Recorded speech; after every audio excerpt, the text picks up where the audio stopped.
ஜோதி ஜோதி ஜோதி சுயம் ஜோதி ஜோதி ஜோதி வரம் ஜோதி ஜோதி ஜோதி அருள் ஜோதி ஜோதி ஜோதி சிவம்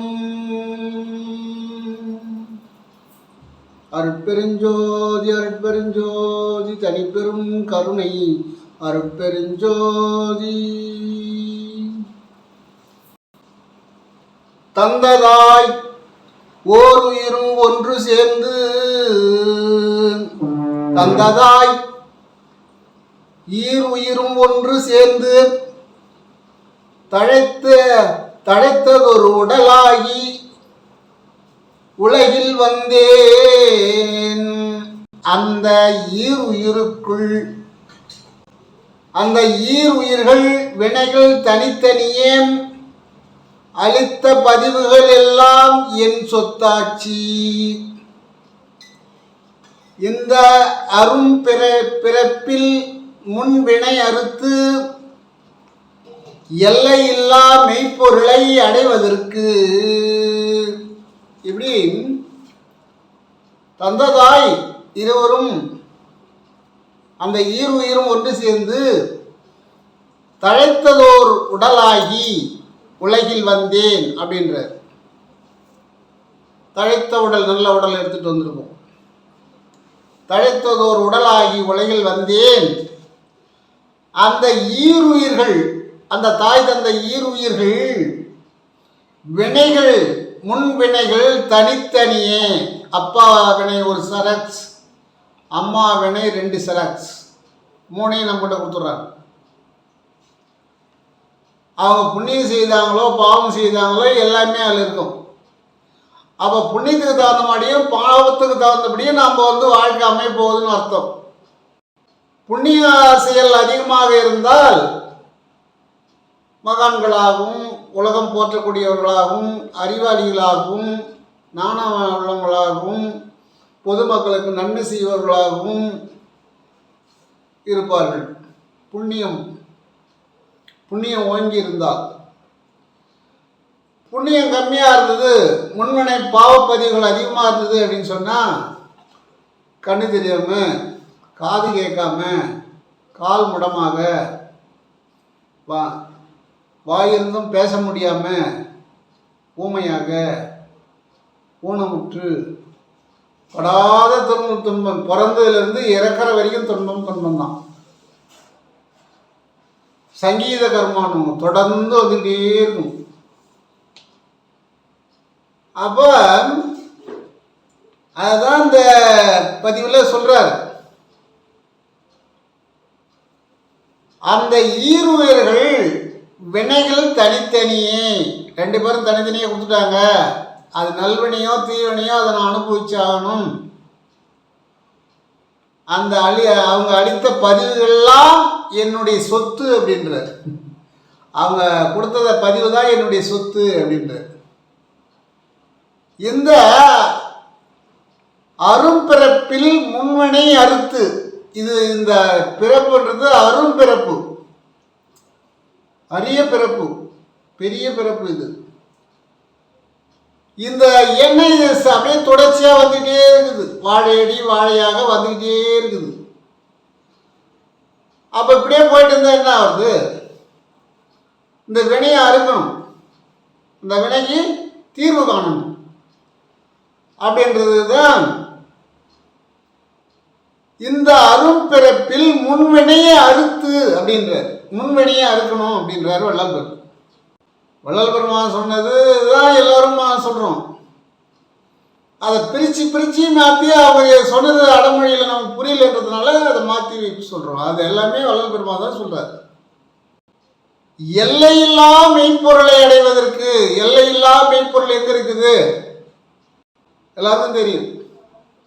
1008 இதழ்கள் கொண்ட சிரசில் இருக்குது எல்லையில்லா மெய்ப்பொருள்.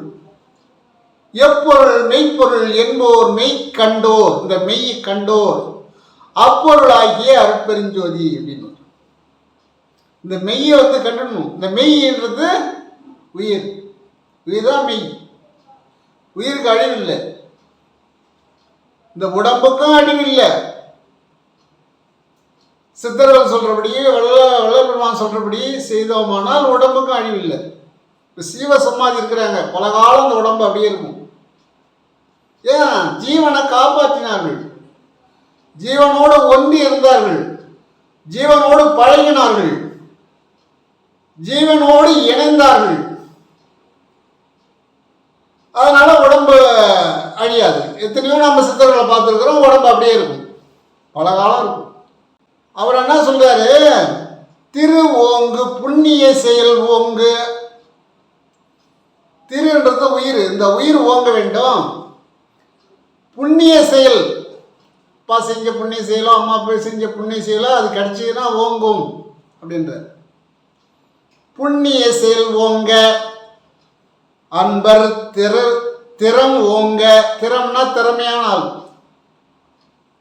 வல்லினம் போறாங்க அழுத்தமா. திறம் ஓங்க அல்ல வள்ளி. அந்த புண்ணியத்தின் பலனாக நம்ம திறமைசாலியாக, திறமாக, நல்லா உழைக்கக்கூடியவனாக, அறிவாளியாக, துன்பங்கள் வராமல் பலருடைய துன்பங்களையும் தீர்க்கக்கூடியவனாக இருப்பதற்கு திறம் ஓங்கு அப்படின்றார்.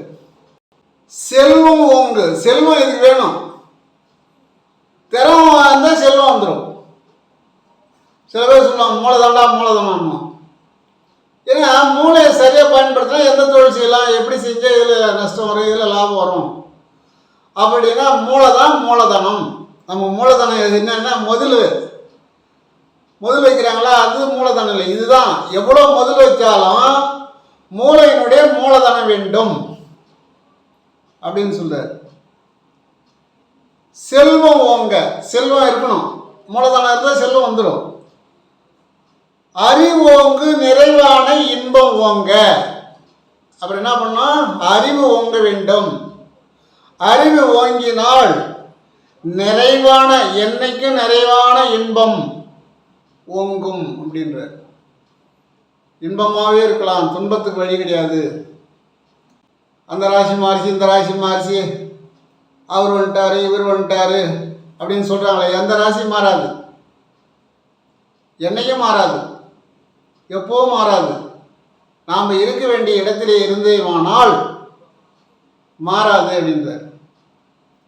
இந்த காயமானது கல்பமாக மாறும் அப்படின்றார். இந்த காயம்ன்றது உடம்பு, இந்த உடம்பு கல்பமாக மாறும், அழியாத உடம்பாக மாறும். அது மாறுவதற்கு வாசிதான். வாசியை யோசிக்கணும், வாசியை மெல்ல துதிக்கணும், வாசியோடு ஒன்றிணைந்து இருக்கணும். சதா ஒரு 3 வேளை 5 நிமிஷமாவது அதுக்கு இடம் ஒதுக்கணும். அப்படியே முடியலைங்க அப்படின்னா நாம் எங்கெங்கே எந்தெந்த தொழில் செய்கிறோமோ அந்த இடத்துல அந்த தொழில் செஞ்சுக்கிட்டே நினைக்கலாம். காலையில் தான் நம்ம இடதுகளை வலதுகளை எல்லாம் பார்த்தோம், சூரியகலை சந்திரகலை எல்லாம் இழுத்தோம், நாடி சுற்றி செஞ்சிட்டோம். அதன் பிறகு தேவையில்லை, அதன் பிறகு அக்கினிகளையே ஓட்டலாம். அக்கினிகளை எப்படி ஓட்டுறதுன்னா 2 முகங்களையும் இழுத்து உள்ளாக்கம் மேலே ஏற்றணும், அவ்வளோதான். அது மெல்ல இந்த நாக்கை மடிச்சிக்கணும், பெரிய நாக்கு இருக்குது, அதை மடிச்சிக்கணும். அதை மடிச்சுக்கிட்டு மெல்ல ஈன்னு கூட. ஆனால் ஈன்னு நான் சொல்கிறேன் உங்களுக்கு, நீங்கள் வெளிச்ச அதை சொல்லக்கூடாது, சத்தம் வரக்கூடாது, நிசத்தமாக இருக்கணும், அமைதியாக இருக்கணும், சத்தமே தேவையில்லை. அங்கே ஈன்னு சொல்லும்போது இந்த காற்றானது உள்நாக்கு மேலே ஏறி மனோன்மணியோடு போய் ஒன்று சேர்ந்துடும். ரொம்ப நாளைக்கு சிரமப்படுறதை விட சீக்கிரமாக அந்த நிலையை அடையலாம். அங்கே அடையும் போது அமுதமானது சுரக்கும். இப்போ நல்லா தவம் பண்ணுறவங்களை பார்த்தா நிறைய நீர் சொரந்துக்கிட்டே இருக்கும், அதை முழுங்கிட்டே இருக்கணும், துப்பக்கூடாது. அதுதான் அமுதம். இந்த பார்க்கடலில் கடைஞ்சாங்களே அது இல்லை அமுதம், அது விஷ கலந்து போன அமுதம். ஆனால் சுத்தமான நம்மளை மேல்நிலைக்கு கொண்டு போகக்கூடிய இந்த கருமையத்திலிருந்து வரக்கூடியது தான் அமுதம். அப்பா செய்த வினை, அம்மா செய்த வினை, நாம் செய்த வினை எல்லாமே இந்த கருமையத்தில் இருக்குது. அதை அறுக்கிறதுக்கு தான் நாம் இப்போ நல்வினை செய்கிறோம். பாவம் செய்தனால்தான் இந்த உடம்பை எடுத்தோம். பாவம் செய்தனால்தான் இந்த உடம்பை எடுத்திருக்கிறோம். அந்த பாவத்தை கழிப்பதற்கு தான் இந்த உடலை எடுத்திருக்கிறோம். ஐயா நான் பாவம் செஞ்சுட்டேன், நான் அப்படி இருக்கிறேன் அப்படி இருக்கிறேன். பாவம் செஞ்சனால தான் உடம்பு எடுத்தேன், வேற வழி இல்லை. அந்த பாவத்தை தீர்த்து கொள்வதற்கு தான் இந்த உடல். இனி அது தொடர்ச்சியாக வராமல் இருப்பதற்கு தான் சித்தர்கள் சொல்லக்கூடிய, பெருமான் சொல்லக்கூடிய வழி. இதுதான் பெருமான் அடிச்சடி எவ்வளோ சொல்றார். தண்டனைட்டு சொல்றார், வணங்கி சொல்றார், எவ்வளோ சொல்லி பார்க்கிறார். கூட இருக்கிற அணுக தொண்டர்கள் அதை ஏற்றுக்கொள்ளவில்லை. கல்பட்டையா தவிர மற்றவர்கள் யாரும் அதை ஏற்றுக்கொள்ளவில்லை. வள்ளல் பெருமானுக்கு பிறகு தொழுதூர் வேலாயுதம் பிள்ளை பச்சையப்பன் கல்லூரியில் போய் வேலை செய்கிறார். வேலை செய்யட்டும். அவர் கூட இருந்து எத்தனையோ அன்பர்களுக்கு பாடம் நடத்தி உலக மக்களை மேல்நிலைக்கு கொண்டு வந்தார். அவருடைய முதல் மாணகனாக இருந்தவர் தொழுதூர் வேலாயுதம். அவர் கூடவே இருந்து அந்த சித்தெல்லாம் கற்றுக்கிறது இல்லை, என்ன எப்படி என்ன செய்கிறாங்கன்னு. அவர் கோடு போட்டால் நம்ம ரோடு போடணும். பூனை ஒரு அடி வச்சா பூனை கொட்டி 4 அடி வைக்கணும்னு சொல்லுவாங்க. அது மாதிரி அவர் கூட இருந்து அவர் அதை தெரிஞ்சுக்கல. தண்டா மறையனும் தண்டேனும் மண்டியுகம்னுவாங்க. குளத்தில் இருக்கக்கூடிய தாமரைப்பூவில் இருக்கக்கூடிய தேனை அங்கே இருக்கக்கூடிய தவளையானது சாப்பிடாது. தாமரை கூடவே இருக்கும், குளத்திலே இருக்கும், அது கூடவே பழகிட்டு இருக்கும். ஆனால் அந்த தேனை எடுத்து சாப்பிட முடியாது. 1000 மைலுக்கு அப்பால் இருந்து வரும், அந்த வண்டு சாப்பிட்ரும். அப்போ யார் திறமை? அந்த மாதிரி அவர் கூட இருந்தவர்கள் சொல்றார், நான் முடிவான நிலைக்கு வந்து விட்டேன், நான் சொல்வதை கேளுங்கள், என்னோடு இருந்தவர்கள் நீங்கள் நல்ல முறையிலே என்னை போல் நீங்க வர வேண்டும் அப்படின்லாம் சொல்றார். இப்போ யாரும் அதை ஏத்துக்கல. அப்புறம் 1873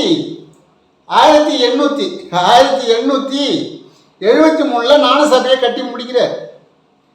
முடிச்சு அவர் சொல்றார், சபை என உளம் என தானம் வந்து எனக்கு அபயம் அளித்ததோர் அற்பெருஞ்சோதி. சபை உளம் எல்லாமே இங்கே தான் இருக்குது, இந்த ஒரு ஜானில் தான் இருக்குது. இந்த ஒரு ஜானை தான் அங்கே ஞான சபையாக கட்டிருக்கிறேன் அப்படின்னு சொல்றார். சொல்லிட்டு அணுக தொண்டர்கிட்ட முன்கூட்டியே சொல்றார், இதுகாலம் இருந்தது போல் இருக்காதீர்கள், சர்வ சாக்கிரதையாக இருக்க வேண்டும். நான் சொல்லக்கூடிய சொல்லை நீங்கள் இறைவன் சொல்லாக ஏற்றுக்கொள்ள வேண்டும். இறைவனாக பாதித்து நினைத்து நீங்கள் நடக்க வேண்டும். இதுவே முடிவான நிலையில் சொல்லுகிறேன். அப்போ ஜோதி தரிசனம் நாளைக்கு காமிக்க போகிறாங்கன்னா இன்னைக்கு உபதேசம் பண்ணுறார்.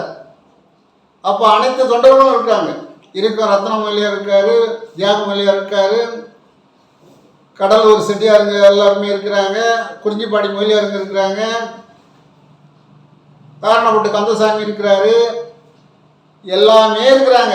எல்லாரோடையும் சொல்லும் போது எல்லாம் இதில் அவர் காரணப்பட்டார் தான் கல்பட்டா ஐயாவுக்கு ஈக்குவலானவர், சொன்னால் சொன்னபடி நடக்கக்கூடியவர், குருவனுடைய வார்த்தையை தட்டாமல் இருக்கக்கூடியவர் காரணப்பட்டு கந்தசாமி. இவங்க 2 பேர் தான் நினைக்கிறாங்க, ஐயா அப்படி சொல்றாரு யாரும் ஏற்றுக்கொள்ளையே அப்படின்னு. வேலூர் சண்முகம் பிள்ளை எவ்வளோ சொன்னாலும் கேட்க மாட்டார். அப்போ இதெல்லாம் நினைக்கும் போது ஒரு கஷ்டமா இருக்குது. அப்புறம் சொல்றார், பூச நாளில் குருவாரத்தில் அதிகால ஜோதி தரிசனம் நடைபெற இருக்கிறது, ஆடம்பரம் கூடாது, பூஜைகள் கூடாது, ஆராதனை கூடாது, பலியிடக்கூடாது அப்படின்னு சொல்றார். பலின்னா என்ன பலி? உயிர் பலி இல்லை, தேங்காய் உடைக்கிறதும் பலி தான், எலுமிச்சை மழை இருக்கிறதும் பலி தான், பூசணிக்காய் உடைக்கிறதும் பலி தான். இந்த பலியெல்லாம் கூடாதுன்றார். அமைதியாக இருக்க வேண்டும், இறைவனை உள்நோக்கி கருத வேண்டும். அமைதிதான் நம்முடைய வழிபாடே, அமைதிதான். அதனால் ஆடம்பரம் கூடாது, எந்த செலவும் இருக்கக்கூடாது, மக்களுக்கு இறைவனை நினைக்கக்கூடிய செலவு தான் இருக்கணும். வேறு எந்த செலவுத்துக்கு நீங்கள் செய்யக்கூடாது, சொல்லக்கூடாது. பாமர மக்கள் தெரியாமல் செய்தாலும் இதை செய்ய நீங்கள் ஏற்றுக்கொள்ளக்கூடாது, அவர்களுக்கு சொல்லித்தர வேண்டும் அப்படின்னு சொல்கிறார். அவர் சொல்கிறார், இன்னும் சில காலத்திலேயே என் சாமி, என் துறை, என் பதி என்னோட நெருங்க இருக்கின்றார். அதனால்தான் தங்களுக்கு முடிவான இந்த உபதேசத்தை உங்களுக்கு ஏன் செய்கின்றேன், ஏன் உரைக்கின்றேன், இரக்கத்தால் உரைக்கின்றேன். நான் உரைக்கும் வார்த்தையெல்லாம் நாயகன் தந்த வார்த்தை, இறக்கப்பட்டு சொல்கிறேன்பா அவங்களுக்கு அப்படின்னு சொல்கிறார். முதல் எழுதிட்டார், நானும் சரியில்லை, திரும்பவும் சொல்கிறார், இறக்கப்பட்டு சொல்கிறேன். சத்தியம் சொல்கின்றேன், இறைவன் மேல் சத்தியம் சொல்கின்றேன், நீங்கள் எல்லாம் நலம் பெற வேண்டும் என்பதற்காக சொல்கின்றேன் அப்படின்னு சொல்கிறார். கடைசியாக அறுதியாக உறுதியாக சொல்கின்றேன் அப்படின்றார். யாவது இறங்கி வரணும், நான் கடைசியாக சொல்கிறேன்பா அப்படின்னு சொல்கிறாரு. என்ன சொல்கிறாரு, சரி அவர் சொல்கிறது நம்ம ஏற்றுக்கோம், இக்காலம் அவர் கூட இருந்தோமே அப்படின்னு நினைக்கல. நான் சொல்வதை போல் ராமலிங்கம் கல்பட்டு ஐயா சொல்லுவார். கல்பட்டு ராமலிங்கம் நான் சொல்வது போலே சொல்லுவார். அவர் சொல்வதும் நான் சொல்வதும் ஒன்றுதான். அவர் சொல்படி நடந்து கொள்ளுங்கள். தர்மசாலையும் ஞான சபையும் அவரே நடத்துவார். அவருக்கு பிறகு நானே நடத்துவேன் அப்படின்றார். எல்லோரும் ஆச்சரியப்படுறாங்க, என்னடா இது அவருக்கு பிறகு அப்புறம் இவர் வந்து நடத்துவோன்றாரு எப்படி அப்படின்னு. அப்ப என்ன சொல்றாரு, நான் அனைத்து உயிர்களும் கலந்திருப்பேன், அந்த உயிர் மூலமாக வந்து சபை நடக்கும் அப்படின்றார். அனைத்து உயிர்களும் நான் கலந்திருப்பேன், எங்கும் நிறைந்திருப்பேன், சபையை நானே நடத்துவேன் அப்படின்றார். ராமலிங்கத்துக்கு பிறகு யார் நடத்துறதுன்னா நானே நடத்துவேன் அப்படின்றார். இப்படி சொன்ன பிறகு ஜோதிதேசம் நடக்குது. நடக்கும்போது அப்புறம் சொல்றாரு, அது முன்னாடியே சொல்லிடுறாரு, திருவிளக்கு தினமும் பாருங்கள், அந்த விளக்கு முன் பாவனை செய்து விளக்க பாருங்கள், அதுவே உங்களுக்கு விளக்கம் கொடுக்கும். அதன் பிறகு மெல்லன வாசியுங்கள் அப்படின்னு சொல்லு. மெல்ல அப்படின்னா அப்படி லேசா, இழுகிறதும் தெரியக்கூடாது, ஓடுறதும் தெரியக்கூடாது. இப்படி ஒரு 5 முறை, இப்படி ஒரு 5 முறை, அப்புறம் யூ வடிவத்தில் ஒரு 5 முறை. அதன் பிறகு இதெல்லாம் முடிஞ்சிச்சு, நாடி சுற்றி ஆகி போச்சு. அதன் பிறகு 2 மூக்காலம் எடுத்த அக்னி நெருப்பு, அப்படியே 2 மூக்காலம் எடுத்து இந்த பெரிய நாக்கம் மடித்து உள்நாக்கும் பின்பக்கமாக இந்த காற்று உச்சிக்கு ஏறுவது போல் நீங்கள் பாவனை செய்தாலே அது ஏறிடும். நீங்கள் இப்போ மாங்கான்னு சொன்னால் எச்சு விடுதில்ல, புளியாங்கான்னு சொன்னால் எச்சு விடுதில்ல, அதுபோல் உச்சிக்கு பின்னாடி இந்த காற்றானது உள்நாக்கு மேலே ஏறுற மாதிரி, உச்சிக்கு கீழே உள்நாக்கு மேலே இது ஏறி கபாலத்துக்கு போய் சேரும். அதை ஒரு சுற்று, ஒரு 2 சுற்று வந்து மூலாதாரத்துக்கு போயிட்டு வர மாதிரி, முதுகு தொண்டு வழியாக போயிட்டு வர மாதிரியும் பாவனை செய்யலாம். அதன் பிறகு இந்த உள்நாக்குக்கும் உச்சிக்கும் தான் வேலை. ஆடோடி பந்துன்னு பந்து ஆட வேண்டித்தான். அது உங்களுடைய திறமைக்கு தகுந்தவாறு இறைவனே அப்புறம் அவர் பந்தை ஆட்டி விடுவார், இறைவனே வந்து அந்த பந்தை ஆட்டுவார். அதனால நீங்கள் மெல்ல இழுத்து ஏற்றுங்கள், மெல்ல விடுங்கள், அவ்வளோதான். அப்புறம் கொஞ்ச நாள் போனால் அது ஏறுவதும் தெரியாது, அது இறங்குவதும் தெரியாது, அப்புறம் அப்படியே பந்தனம் ஆகிடும். இது வந்து முதல் படி. அடுத்து ஒரு படி சொல்கிறாங்க, அது வந்து பயிற்சி தெரிஞ்சவங்களோடு தான் அதை கேட்டு செய்யணும், இதுவே போதும். அடுத்து ஒரு பயிற்சி இருக்கு, அதை வந்து பயிற்சி செய்கிறாங்கல்ல, நிறைய பேர் சொல்லித்தராங்க, அதில் திறமையானவங்க இருக்கிறாங்க. வள்ளல் பெருமான் சொல்வது போலே சொல்லக்கூடியவங்க இருக்கிறாங்க. அவங்ககிட்ட போய் தான் அது கற்றுக்கணும். ஏன்னு கேட்டால் இந்த மாதிரி இதில் இது செஞ்சிடலாம், இது பிரச்சனை கிடையாது. லேசாக எடுக்கிறோம், லேசாக உயர ஏற்றுறோம், லேசாக விடுறோம், அவ்வளோதான்.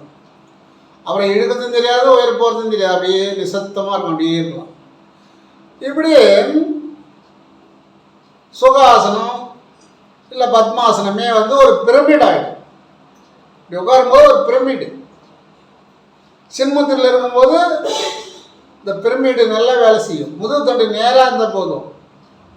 முதுகு தண்டு மட்டும் நேராக இருந்து சுத்தமான காற்று இருந்தால் போதும். தவத்துக்கு சுத்தமான காற்று, முதுகு தண்டு நேராக இருக்கணும். முதல் நம்ம லேசாக இழுத்து உயர ஏற்றுறோம், இல்லை அப்புறம் லேசாக விடுறோம், உயர ஏற்றுறோம் விடுறோம். இப்படி கொஞ்சம் நேரம் பாவனை பண்ணோம்னா அதுவாக அப்புறம் செய்ய ஆரம்பிச்சிடும். இப்போ இன்ஜின் இருக்குதுன்னா ஸ்டார்ட் பண்ணோம்னா என்ன பண்ணணும்? முதல்ல தான் நம்ம ஸ்டார்ட் பண்ணுறோம், அப்புறம் அதுவே ஸ்டார்ட் ஆகி போகுது, இல்லை ஓடிட்டு இருக்கு, அதுவே ஓட ஆரம்பிக்கும். இப்போ வண்டி ஸ்டார்ட் பண்ணுறோம், ஓட்டின்னு போகிறோம், அப்புறம் தேவையில்லை நிறுத்திடுறோம். அதுபோல் தான் இதை தான் வந்து காயக்கல்ப பயிற்சின்னுவாங்க. இந்த காற்று ஆட ஆட ஆட இந்த உடம்புல இருந்த அமுதமானது உள்நாக்குவழியாக உள்ளே இறங்கும். அப்படி இறங்கிவிட்டால் உடம்புக்கு ஆணி நேராதுன்றார். ஆணின்னா என்ன? எந்த நோயும் வராது, இறப்பு இருக்காதுன்றார். இறப்பற்ற நிலை அப்படின்றார். அப்படி இதெல்லாம் சொல்லி தர்மசாலையில் காலையில் ஜோதி காண்பிக்கிறார். முதல்ல ஜோதி காண்பிப்பது வள்ளல் பெருமான் தான் காண்பிக்கிறார், அவர்களுடைய திருக்கரங்களால். அப்படி காண்பிக்கும் போது ஆறாவரம் கூடாது என்று சொல்லும்போது அந்த ஊர் மக்கள் கேட்கல, படாசி வச்சுட்டாங்க. படாசி வெடிச்ச உடனே சரி நம்ம சொன்னதே இவங்க ஏற்றுக்கல, அவர் கொஞ்சம் வருத்தமாக இருக்கிறார் சபையில். அது எல்லா படாசியும் வெடிச்சிருது, ஆனால் ஒரு படாசி வெடிக்கல. அது வெடிக்கலன்னும் போது ஒரு பையன், ஊனமுற்ற பையன், அவன் தினமும் வந்து வள்ளல் பெருமான்கிட்ட வாழ்த்து பெறுவான், வணக்கம் சொல்லுவான், வாழ்த்துவார். நீ நல்லபடியாக இருப்ப, சுவேட்சமாகிடுவேன், நல்லா இருப்ப அப்படின்னு வாழ்த்துவார். அவன் அந்த பழக்கத்தில் ஜோதி காமிக்கிறாங்கன்னு ஓடியாருந்தான். இங்கே படாசி வெடிக்கும் போது கீழே கிடந்த படாசி போய் எடுத்தான். அவன் கையில் எடுத்த உடனே வெடிச்சு போச்சு. வெடிச்சு போன உடனே அவன் கை சேதமாகி போச்சு. அவன் ஏற்கனவே ஊனமுற்றுவான். அதான் பட்டதிலே படும், கெட்டதே கெடுன்னு. கெட்ட குடும்பமே கெட்டுன்னு இருக்கும், பட்டக்கூடியே பட்டுன்னு. பட்டதிலே காயம் பட்டுக்கிட்டே இருக்கும். ஒரு காயம் இருக்குன்னா அது மீண்டும் ஏதாவது படும். அது மாதிரி அவனே ஊனமுற்றவன், அவனுக்கு போய் இப்படி ஒரு சேதம் உண்டாச்சு. பொதுமக்கள் போய் சொல்கிறாங்க, அந்த ஊர் மக்கள், ஐயா அந்த மாதிரி ஆகிப்போச்சு, நீங்கள் சொல்லி கேட்காம அவனை படாசி வெடிச்சாங்க, பையன் போய் எடுத்துட்டான் அப்படின்னு. அப்படியா, சரி அவனை உடனே கொண்டு வாங்க அப்படின்னு கொண்டு வந்தாங்க. ராமலிங்கம்னார், ஏன் சாமின்னார், கொஞ்சம் ஜலமும் திருநீரும் கொண்டு வா அப்படின்னு. அவரை சரின்னு சொல்லிட்டு அவர் போய் எடுத்துன்னு வந்து கொடுத்தாரு. அதை அவரே வந்து கரைச்சி அவனை கொஞ்சம் உள்ளே கொடுத்து அந்த காயத்தெல்லாம் சுத்தப்படுத்தி ஒரு வெள்ளை துணியால் ஒரு சுற்றி கட்டிட்டார். கட்டிட்டு சரி நேரம் உட்காந்துருப்பா அப்படின்னார். ஏன்னா திருநீர் மருந்து உள்ளே கொடுத்தாச்சு இல்லை, நல்ல மருந்து சுகம் நல்கும் நாயகன் தந்த மருந்து, அந்த மருந்தை கொடுத்தாச்சு. அவர் கையில் கொடுத்தாலே வந்து ஆற்றல் அதிகமாக, அதுக்கு சக்தி அதிகமாக சேரும். ஏன்னு கேட்டால் அவங்க சதா வந்து ஜீவகாந்த சக்தியை சேர்த்து வச்சிருக்கிறாங்க. ஜீவகாந்த சிவனும் சக்தியும் ஒன்று செய்யுது, அதான் சிவசக்தி, சிவகாந்த சக்தி அப்படின்னு சொல்லுவாங்க. அந்த ஜீவகாந்த சக்தியை சேர்த்து வச்சிருப்பதால அவங்க மண்ணெல்லி கொடுத்தாலும் பொண்ணாகும். அவர் மண்ணெல்லி வைட்டங்க தண்ணியில் போட்டு கீழே போட்டார், பொண்ணாகி போச்சு. அப்போ கூட வந்தவங்க கேட்டாங்க, என்னங்க ஐயா நாங்கள்லாம் பொண்ணு செஞ்சோம், தங்கம் செஞ்சோம், எங்களுக்கு பலிக்கலை, நீங்கள் மண்ணெல்லி போட்டு சும்மா கையை வச்சிங்க, அது பழிச்சு போச்சு அப்படின்னு சொன்னாங்க. பற்றற்றவனுக்கு தான் எல்லாம் இது கை கூடும் அப்படின்னார். பற்று இல்லாதவங்களுக்கு தான்பா கை கூடும், நீங்கள் இதை வச்சு சம்பாதிக்கலாம்னு நினைக்கிறீங்க, அதான் உங்களுக்கு கை கூடல அப்படின்னு. அவ்வளோ சரி நேரம் கழிச்சு பையனை கேட்குற, தம்பி எப்படிப்பா இருக்குது அப்படின்னு. சாமி வழியே இல்லை அப்படின்னா. சரி போ, சரியாயிடுச்சு, 2 நாளைக்கு கட்ட ஆகாது அப்படின்னு. ஒரு 2 நாள் கழிச்சு வந்து பார்க்குறான், காயம்லாம் உணர்ந்து போச்சு. அதுபோல் நிறைய பேர் புண்ணானவங்களுக்கெல்லாம் அந்த விபூதி கொடுத்து புண்ணை ஆக்கியிருக்காரு. விபூதி தான் மருந்து. 18 நோயை குணப்படுத்தக்கூடிய மருந்து விபூதி. தயாரிக்கக்கூடிய முறையில் தயாரிக்கணும், அதுவும் சிவ சிந்தனையில் தயாரிக்கணும். அப்போ சொல்கிறார், நீங்கள் சந்நியாசம் செய்ய வேண்டாம், சந்நியாசம் வாங்க வேண்டாம், வானப்பிரசம் வாங்க வேண்டாம், கிரகஸ்தனாக இருங்கள் அப்படின்றார். கிரகஸ்தன் அப்படி இருந்தீர்களானால் நீங்களும் இந்த நிலையை அடையலாம். நான் சந்நியாசம் வாங்கிடுறேன் அப்படின்லாம் நீங்கள் யாரும் சந்நியாசம் வாங்க வேண்டாம் அப்படின்னு சொல்கிறார். சாகா கலையை உங்களுக்கு கற்றுக் கொடுக்கிறேன். சந்நியாசம் வாங்கினால்தான் நீங்கள் சாகா கலையை கற்றுக்கொள்ள முடியும்னு நினைக்க வேண்டாம். சாகா கலை என்பது ஆகாயம் அப்படின்னார். சாகா கலை தான் ஆகாயம். அந்த கலை தான் வாசி. அந்த வாசியை உச்சிக்கு கீழே இருந்து ஏற்றினா சாகா கலை கிடைக்கும். ஆகாயத்தோட நீங்கள் சேர்ந்துருவீங்க. இந்த உண்ணாக்கொழியை ஏற்றும் போது ஆகாயத்துக்கு போய் சேர்ந்துருவீங்க. ஆகாயங்கிறது இங்கே தான் இருக்குது. பஞ்சபோதும் உடம்புல இருக்குது, அங்கே ஆகாயம் மேலே இருக்குது. அப்போ சாகா கலை என்பது ஆகாயம் அப்படின்றார். வேகாக்கால் என்பது காற்று. வேகாக்கால் என்பது காற்று. அதான் அந்த காற்று மேலே ஏற்றுங்கன்னு சொல்கிறேன். வேகமாக செய்யாதீர்கள், அதிவேகமாக செய்தால் பாதிப்பு உண்டாகுன்றார். மெல்லென துதித்தல் வேண்டும். அப்படியே லைட்டாக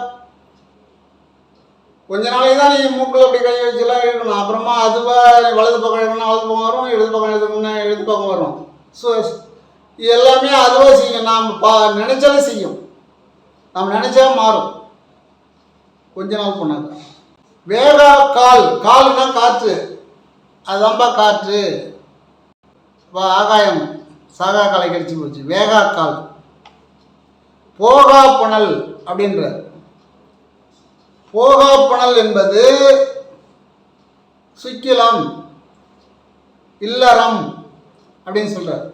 சிவசக்தியை வெளிப்படா கலை ஒன்று இருக்கிறது, அது குறுமொழியமாக அறிந்து கொள்ளுங்கள் அப்படின்றார். சிவனும் சக்தியும் சேர்ந்த கலையை வெளிப்படாமல் இருப்பதற்கு ஒரு அணுகுமுறை, அது ஒரு பயிற்சி கொடுப்பாங்க. அது குறுமொழியமாக கற்றுக்கொள்ள வேண்டும் அப்படின்னு சொல்றார். அதை கற்றுக்கொண்டால் போகா புனல் அப்படின்றார். நீங்க பிரம்மச்சாரியம், வானப்பிரஸ்தம், சந்நியாசம் இதெல்லாம் செய்ய வேண்டாம், கிரகஸ்தனாக இருந்தாலே போதும் அப்படின்றார். கிரகஸ்தனா வீடு, கிரகம் சொல்லுவாங்க வீடு. கிரகஸ்தனாக இருந்தால் போதும். இந்து தர்மங்களில் இவற்றில் கிரகஸ்தனாக இருப்பது நல்லது அப்படின்னு சொல்றார். இந்த கிரகஸ்தல நல்லபடியாக இடையூறு இல்லாமல் நீங்க இருந்து விட்டால் இந்த போகா புனல் உங்களுக்கு கிடைத்துவிடும். இந்த உடம்புல சுருக்கம் இருக்காது. எத்தனை வயது வாழ்ந்தாலும் சுருக்கமே இருக்காது, சதை சுருங்காது, முகம் இளமையாக இருக்கும். போகா புனல் என்று கலையை கற்றுக்கொள்ள வேண்டும். சிவனும் சக்தியும் சேர்ந்த கலை. அந்த கலையை நுணுக்கமாக குரு பெரியவர்களோட தெரிஞ்சவங்கள்ட்ட கேட்டுங்க அப்படின்றார். ஏன்னா அது சொல்லக்கூடியது அவங்க நேரில் சொல்லணும். இது போல் சொல்கிறதுன்னா இப்போ நாம் ஒன்று சொல்கிறோன்னா அவங்க மாற்றி செஞ்சுடுவாங்க. அதான் சில பேர்கிட்ட போய் தீட்சை கேட்டால் கொடுக்கவும் மாட்டாங்க. நான் எத்தனையோ ஆசிரமத்துக்கு போயிருக்கிறேன். அங்கெல்லாம் போய் பார்க்கும்போது வள்ளல் பெருமான் சொன்னதுக்கு மேலே அவங்க யாரும் சொல்லலை. எப்படி வள்ளல் பெருமான் சொன்னதுக்கு கம்மியாக தான் அவங்க சொல்கிறாங்களே தவிர, அதை மறைச்சு சொல்கிறாங்களே தவிர உண்மையாக அவங்க சொல்ல மாட்டாங்க. மறைச்சி தான் மறைக்கிறாங்க. ஆனால் அது 2-3 நாள் தங்கி நம்ம பார்க்கும்போது என்ன செய்கிறாங்க அப்படின்னு பார்க்கும்போது அவங்க செய்வதெல்லாம் ஒருபடி தான் செய்கிறாங்க. வள்ளல் பெருமானும் சித்தர்களும் சொன்னது எத்தனையோ படி. ஒரு படியில் ஒரு படின்னா நீ உயிர் மட்டும்தான் ஆடிட்டு இருக்கும். காலை நீட்ட முடியாது, கையை நீட்ட முடியாது, நரம்பு தளர்ச்சி வரும், கால் மடக்க முடியாது, எலும்பு நல்லா இருக்காது. அவங்க செய்கிற கலை உயிர் மட்டும் நல்லா இருக்கும். அப்போ உயிர் மட்டும் இருந்தால் போதுமா? நடமாட தேவையில்லையா? என்றே எண்ணினும் இளமையோடு இருக்க நன்றே தரும் ஒரு நாணமா மருந்தே அப்படின்ற. நீங்கள் என்னைக்கா இருந்தாலும் இளமையோடு இருக்கணும்பா, அதான் நன்றே தரும் ஒரு நாணமா மருந்து அப்படின்றார். அந்த சிவனும் சக்தியும் சேர்ந்த கலையை இந்த வாசி யோகம் பண்ணும்போது உங்களுக்கு அதுவும் கட்டுப்பாட்டில் வந்துடும் அப்படின்றார். அகவலில் சொல்றாருல்ல, சுக்கிலம் பந்தித்து ஒரு திரள் ஆகிட அப்படின்னு. அந்த அளவுக்கு வேண்டி இல்லை, அந்த அளவுக்கு போயிட்டா முடிந்த முடிவான நிலைன்னு அர்த்தம். இப்போ சாமி சொல்றாரு இல்ல, என் சாமி, என் துறை, என் பதி, என் கணவன் என் அருகே வந்து விட்டார், இன்னும் சில காலத்தில் நான் அவரோடு ஒன்று சேர்ந்து விடுவேன் அப்படின்னு சொல்றார். அணுக தொண்டர்களுக்கு யாரும் புரியல. கல்பட்டு ஐயாவுக்கும் காரணப்பட்டு கந்தசாமிக்கு தான் புரியுது, மற்றவங்களுக்கெல்லாம் புரியல. என்னமா சொல்றாரு என்னமா சொல்றாரு. இப்போ மேட்டுக்குப்பத்தில் போய் மறைஞ்ச பிறகுதான் ஐயோ சொன்னார் விட்டுட்டுமே, அது என் மோகம் சொல்றாரு இருந்தோம் அப்படின்னா. அதனால இந்த தினமும் ஒரு நாளைக்கு ஒரு 5 நிமிஷம் இல்லை ஒரு 10 நிமிஷமாவது இந்த 3 கலையை நாம் கற்றுக்கொள்வதற்கு, காற்று நரம்பை குணப்படுத்தும். இந்த காற்று தான் அவங்க பயன்படுத்துகிறாங்க. அடுத்து இந்த காற்றை எங்கெங்கே இறக்கி எப்படி ஏற்றினா இப்படிலாம் சில ஆசிரமங்களில் சொல்லலை. எல்லாத்தையும் சகசமாக சொல்லக்கூடியது சன்மார்க்கம். அப்படி தான் சகசமாக இருக்கணும். ஏன்னா நான் எந்தெந்த மார்க்கத்துக்கெல்லாம் போய் பார்த்துருக்குறேன்.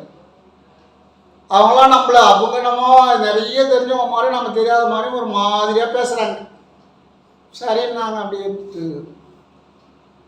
அதில் ஒருத்தர் மட்டும்தான் சொன்னார், இங்கே இருக்கக்கூடிய 200 பேரில் அவர் சென்னையை சேர்ந்த நண்பர். அவர் சொன்னார், அவர் என்ன ஒரு 4 நாள் அவர் என் கூட இருக்கும்போது நான் பயிற்சி பண்ணுறது பொறுத்தவர் பார்த்துட்டு அவர் சொன்னார், இந்த 200 பேரில் நீங்கள் தாங்க தெளிவாக இருக்கிறீங்க, இவங்கெல்லாம் தெளிவு இல்லைங்க. அவங்க நினச்சிட்டாங்க நாங்கள் எங்கள் மேலே போய்ட்டோம், நாங்கள் சொல்ல மாட்டோன்றாங்க. ஏன்னா அவர் என்னை கேட்டார், நீங்கள் எப்படி செய்கிறீங்க, நம்ம எப்படி தவம் பண்ணீங்க. நான் எதுவுமே மறைக்கிறது கிடையாது, உடனே சொல்லிட்டேன் இதாங்க அப்படின்னு. கரெக்டு, நீங்கள் செய்கிறது தான் கரெக்டு, இவங்க செய்யலாம். இவங்களுக்கும் உனக்கும் எவ்வளோ வித்தியாசம் இருக்குது, உனக்கு தெளிவு இருக்குது, நீங்கள் செய்கிறது தான் முறை, இது துறை, இது வழி, இது துணிவு, இது நீ செய்யும் முறை இது அப்படின்னு சொன்னார். நீ செய்கிறது தான் முறை அப்படின்னா. அதனால் இதோ எனக்கு தெரிஞ்ச கருத்துக்களை சொல்கிறேன். இதில் ஏன்னா நான் எப்படியுமே மறைக்கிறது கிடையாது, நம்ம செய்யறதை சொல்கிறோம். தாங்களும் நலம் பெற வேண்டும் என்பதற்காக.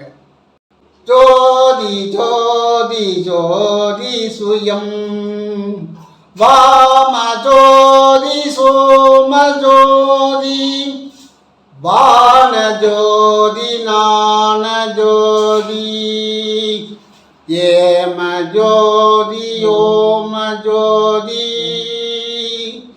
ஏறு ஜோதி வீரு ஜோதி ஏக ஜோதி ஏக ஜோதி ஏக ஜோதி ஏக ஜோதி